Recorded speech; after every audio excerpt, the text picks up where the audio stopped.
against his old club. Whoa!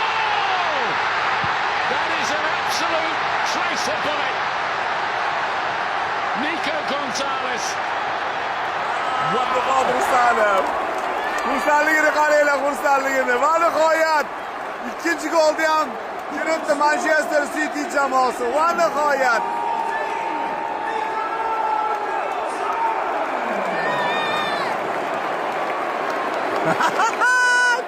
Donnarumma bilan hazillashyapti har doimgidek Abduqodir Husanov.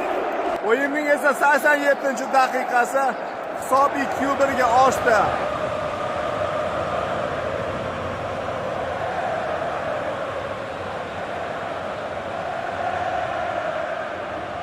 Manchester City jamoasi oldinda Abduqodir ham o'tirgan yerdan yugurib chiqdi.